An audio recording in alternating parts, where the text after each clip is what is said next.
Hi అండి, అందరికీ నమస్కారం. Welcome back to cook with Swarna YouTube channel. ఈరోజు మనం చాలా సింపుల్గా, చాలా టేస్టీగా, అలాగే హెల్తీగా ఉండే 2 రకాల స్వీట్స్ చేసుకుందాం. బెల్లం పల్లీలు అండ్ బెల్లం జీడిపప్పు.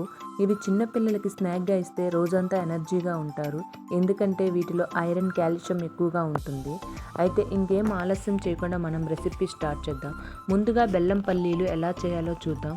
ఒక కడాయి తీసుకుని స్టవ్ మీద పెట్టుకొని 1 కప్ పల్లీలు వేసుకొని లో ఫ్లేమ్లో నెమ్మదిగా వేయించుకోవాలి.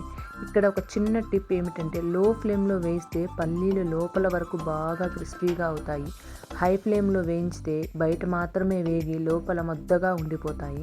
కాబట్టి టైం తీసుకుని నెమ్మదిగా వేయించండి. అప్పుడే టేస్ట్ చాలా బాగుంటుంది.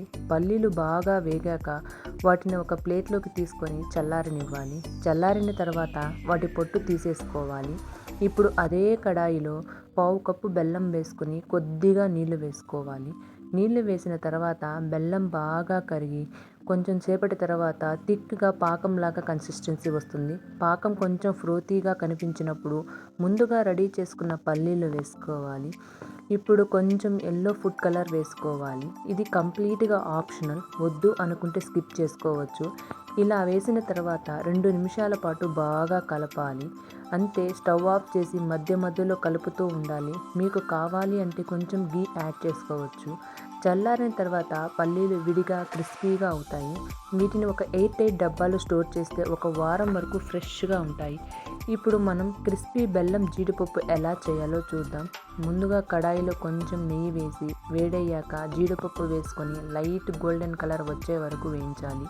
ఒక ముఖ్యమైన విషయం, పల్లీలు గీలో వేస్తే పొట్టు సరిగ్గా రాదు. కానీ మీకు పొట్టుతో కావాలి అంటే గీలో కూడా వేయించుకోవచ్చు. జీడిపప్పు వేగాక వాటిని పక్కన పెట్టుకోవాలి. ఇప్పుడు అదే కడాయిలో కొంచెం బెల్లం వేసి కొద్దిగా నీళ్లు వేసుకొని బాగా కలపాలి. బెల్లం కరిగిన తర్వాత కొంచెం ఎల్లో ఫుడ్ కలర్ యాడ్ చేసుకోవాలి. ఇది మీకు కంప్లీట్గా ఆప్షన్. కలర్ వేసిన తర్వాత బాగా మిక్స్ చేస్తూ ఉంటే కొంచెం ఫామీగా వచ్చి థిక్ కన్సిస్టెన్సీ వస్తుంది. అప్పుడు ముందుగా వేయించిన జీడిపప్పు వేసుకోవాలి. 2 నిమిషాలు బాగా కలిపి స్టవ్ ఆఫ్ చేసి మధ్య మధ్యలో కలుపుతూ ఉండాలి. చల్లారిన తర్వాత ఇవి కూడా చాలా విడివిడిగా వస్తాయి. ఇవి కూడా ఎయిర్ టైట్ డబ్బాలో పెట్టుకుంటే 1 వారం వరకు ఫ్రెష్గా ఉంటాయి.